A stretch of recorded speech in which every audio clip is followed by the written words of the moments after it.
imagínate. Hablamos aquí en este programa de este sábado 15 de junio con el doctor Ramón Puello Báez. Hablamos de reformas, de reforma constitucional, de reforma fiscal, todo con base a la especulación, porque no conocemos los proyectos o las propuestas de un lado del gobierno, que es el que debe hacer la presentación de sus propuestas, y tampoco de las instituciones especializadas que están trabajando en estos temas. Pero usted hablaba ahorita, doctor, de un factor muy importante vinculado al de la reforma constitucional, y es, por ejemplo, donde usted dice que si el presidente de la República, Luis Abinader, pasa una reforma constitucional que sea beneficiosa a él para abrirse camino a un nuevo periodo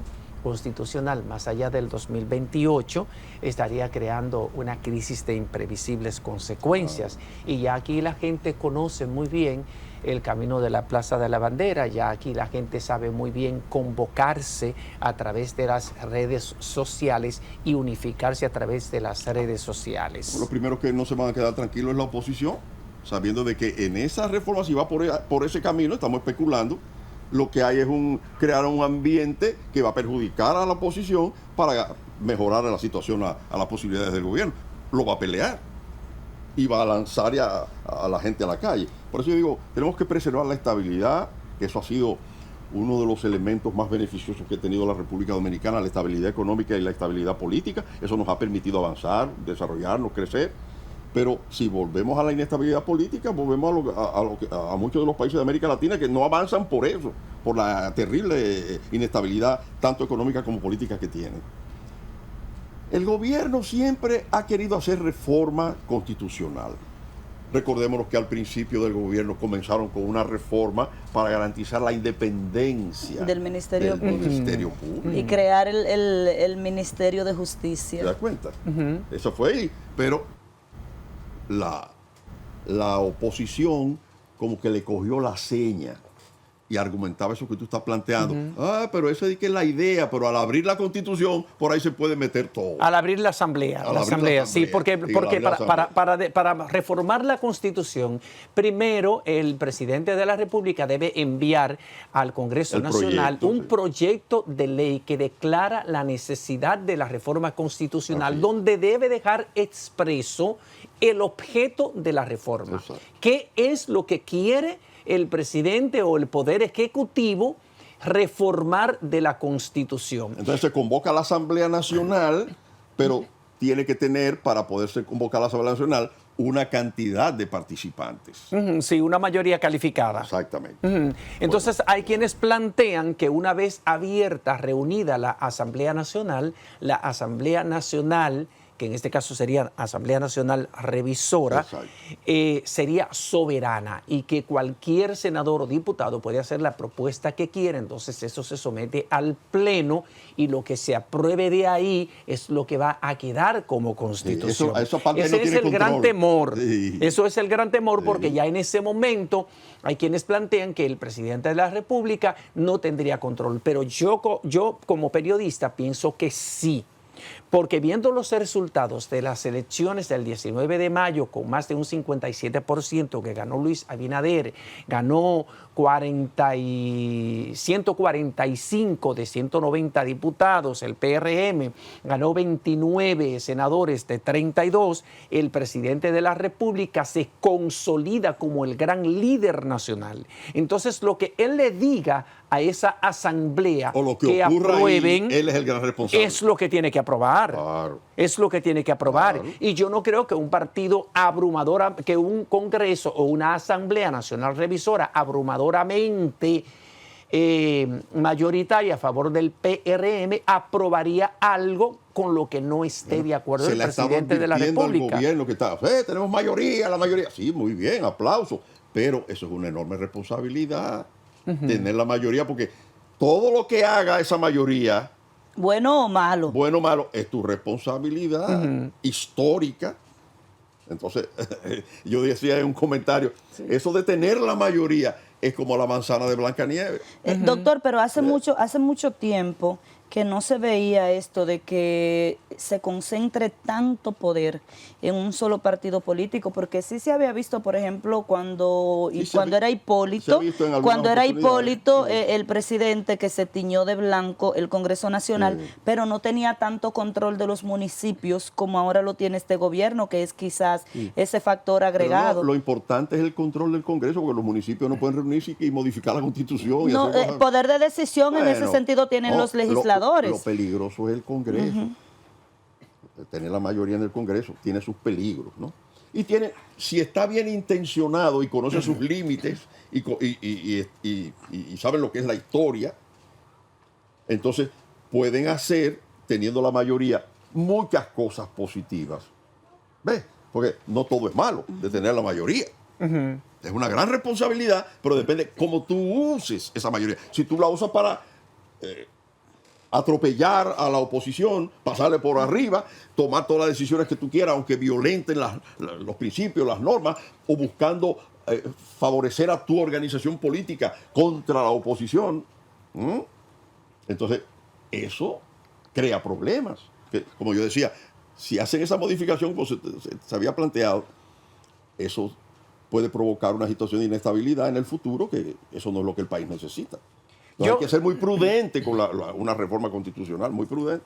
Yo he escuchado las exposiciones de Guido Gómez Mazara, que es una de las voces más autorizadas, es un tipo con una capacidad de análisis extraordinaria, y él ha insistido en la necesidad de usar esa mayoría congresual con ecuanimidad, con mesura y con humildad, porque él ha advertido que nadie le va a tolerar ni le va a permitir al Partido Revolucionario Moderno que utilice esa mayoría para atropellar. Porque, por ejemplo, ¿qué es lo que pasa con el Congreso Nacional? Por ejemplo, si vemos la Cámara de Diputados, la Cámara de Diputados tiene una misión de fiscalización.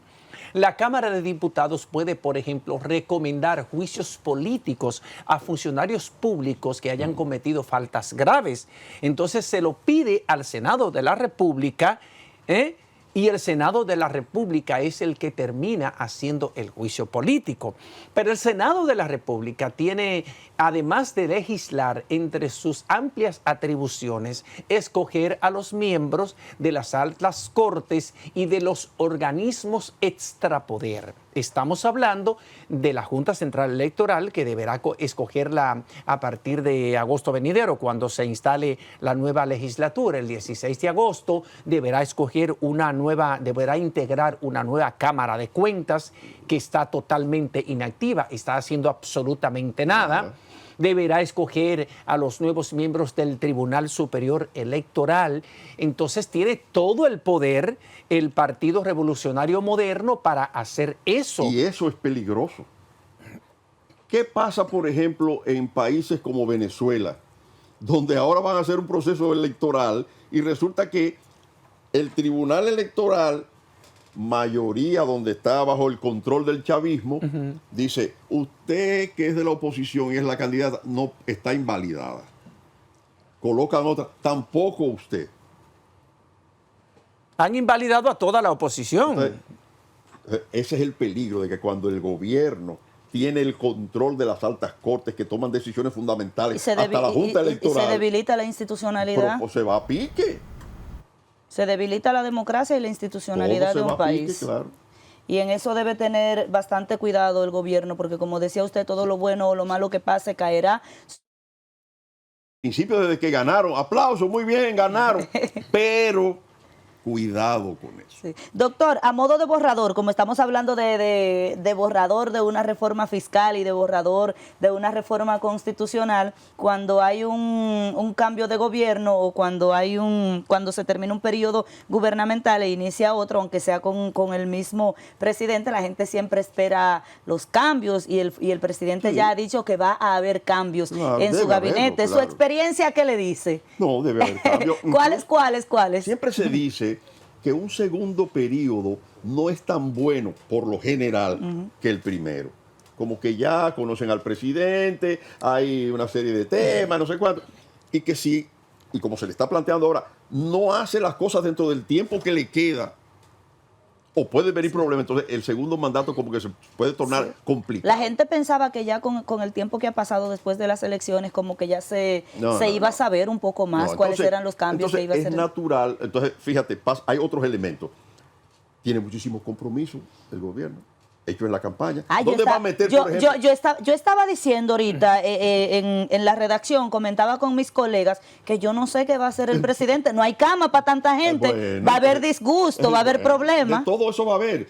Pero tiene que hacer cambio porque hay una serie de figuras dentro del partido, por ejemplo, del gobierno. Y que son nuevas ahora, que apoyaron. Que quieren ascender, ir a otros puestos. O sea, tiene que haber una... No, los que quieren ascender, ir a otros puestos y los que se sumaron al proyecto reeleccionista ahora. Y hay casos como, por ejemplo, el Ministerio de Defensa, que cumplió su periodo, le dieron una gracia de un periodo adicional, pero ya ahí se violó la ley. Sí, porque la ley orgánica dice que son 2 años. Igual que la de la Y policía. además de que el presidente tiene que colocar en los altos mandos a los militares que son, digamos, de la tendencia Abinader. Ahí tenemos... No, ya él le tiene sustituto a Carlos Luciano Díaz Morfa. Ya hay sustituto, hay nombre y apellido. Ahí tenemos un caso, por ejemplo, del Ministerio Público, sabiendo que ha sido una bandera del presidente Luis Abinader, la independencia del Ministerio Público. No es un secreto para nadie que ya la señora Miriam Germán quiere retirarse, incluso le ha hecho llegar esa carta al presidente Luis Abinader, quien le dijo como que le aguantara hasta que pasaran las elecciones. ¿Quién pudiera ocupar ese cargo que no se pierda esa independencia que ha pregonado tanto el presidente Luis Abinader? Cualquiera menos Moreno. Porque él es uno de los nombres que se mencionan para ese puesto. ¿Y por qué usted dice cualquiera menos Guillermo Moreno? Porque Guillermo Moreno tiene un problema con líderes de la oposición. Además, si el presidente se puede ir de bruces. Y si el gobierno designa a Guillermo Moreno, ya no sería un ministerio público tan independiente, porque eso es una cuota. Exactamente. Por el apoyo de Guillermo. No, y acuérdate que el problema entre Guillermo Moreno y el presidente Fernández es porque él lo nombran fiscal del distrito y arrancó para donde Balaguer a entrevistarlo para el caso de Orlando Martínez. Claro. O sea, nada más y nada menos que al que hizo abrió el camino para que el gobierno llegara. Sí. A ese el gobierno lo manda. Sí, que fue cuando Balaguer mandó a su gente a votar por Balaguer Leonel. jamás le perdonó a Leonel. Ni los balagueristas se lo han perdonado a Guillermo. Después de eso, de haber apoyado y llevar a Leonel al poder, al PLD, al rato ya estaba el arroz con el blanco, que era el PRD. El arroz con berenjena. El arroz con berenjena. Ajá. Sí, el blanco con el morado. No. Con el rojo. Con el rojo. Fue la Alianza Rosada que La Alianza Rosada, arroz con habichuela. Arroz con habichuela. Y la chiva que amarró Hipólito. Sí. Que amarró Hipólito, perfecto. Porque Balaguer dijo, no, yo no voy a seguir apoyando a esta gente. Mira la desconsideración que me hacen. Eso fue Moreno, porque no fue Leonel que lo mandó. Claro. Pero además, siguiendo la coherencia del presidente Luis Abinader y su predicamento de un ministerio público independiente, yo personalmente pienso que la figura que va a sustituir a Miriam Germán como Procuradora General de la República deberá ser una persona que obedezca al perfil de doña Miriam. No creo que bajo ninguna circunstancia Luis Abinader colocaría en la Procuraduría General de la República a una persona que venga de las filas partidarias, a una persona... que puede hacer polémica. Y yo creo que el nuevo... crea problema. Y yo creo que el nuevo jefe del Ministerio Público pudiera estar incluso dentro de ese mismo organismo. Me parece que se menciona, y yo lo vería muy bien. Ahí tenemos a Wilson Camacho. ¿Cómo se llama uno que es vicepresidente del PRM? Que trabajó en la Junta Central Electoral. Eddie Olivares. Eddie Olivares. Pero como Procurador General de la República... Yo no lo ubico a él. No lo ubico ahí. No lo ubico ahí. Pudiera ser. Que de hecho, hablando de la Procuraduría General de la República, vamos a enviar nuestra felicitación una vez más a la distinguida y apreciada colega Nairobi Viloria, que tú sabes que recientemente fue designada como una gran capacidad general de comunicaciones de la Procuraduría General de la República. Es un gran activo, un valiosísimo activo profesional, el que ha ganado la Procuraduría General de la República, una mujer con un perfil exquisito, con una formación profesional amplísima, con un trato humano del más alto nivel, y yo pienso que ha ganado la Procuraduría General de la República con ella. Se habla de Faride también para la Procuraduría. De los que se han mencionado. Yo la ubicaría más a ella ahí que a Eddie Olivares. En Cancillería se habla a ella también. Bueno, para Cancillería se habla, usted sabe que ese ha sido un ministerio codiciado por José Ignacio Paliza desde inicios de este gobierno. Hay muchos que aspiran a ir a la Cancillería. Es uno de los ministerios que mayor exposición te da a nivel internacional, que te da mayor nivel de proyección, pero obviamente a la Cancillería tiene que ir una persona que tenga una visión mucho más amplia de la geopolítica, una visión cosmopolita, ¿verdad? Que maneje los temas medulares, los temas geopolíticos que estamos trabajando hoy, y que sea capaz de hacer una defensa positiva de la República Dominicana en los escenarios internacionales, y también de hacer lo mismo en beneficio de la República Dominicana. Como marcha la geopolítica de hoy. Porque a nosotros nos ha hecho falta mucho eso, tener verdaderos lobistas, tener gente con capacidad para negociar, para pulsear, para participar en los grandes... El presidente va para Suiza y hubo un editorial de Aníbal de Castro que le dice: tenga cuidado, presidente, lo que es la diplomacia. O sea, nosotros tenemos embajada con Rusia, pero no con Ucrania. Ajá. Manéjese ahí, porque como que no hay nada que ir a buscar para allá.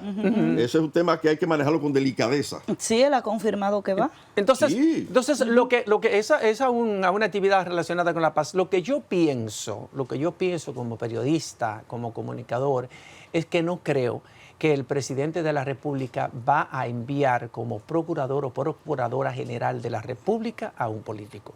No creo. Porque es que no va acorde con su política de independencia. No, porque se le caería su discurso de independencia del Ministerio Público. Entonces, yo pienso que en este segundo mandato, cuando ya el presidente de la República dijo que no optaría por un nuevo mandato, que sería en el 2028 para su casa, todo eso, no creo que el presidente de la República vaya a volver sobre sus palabras.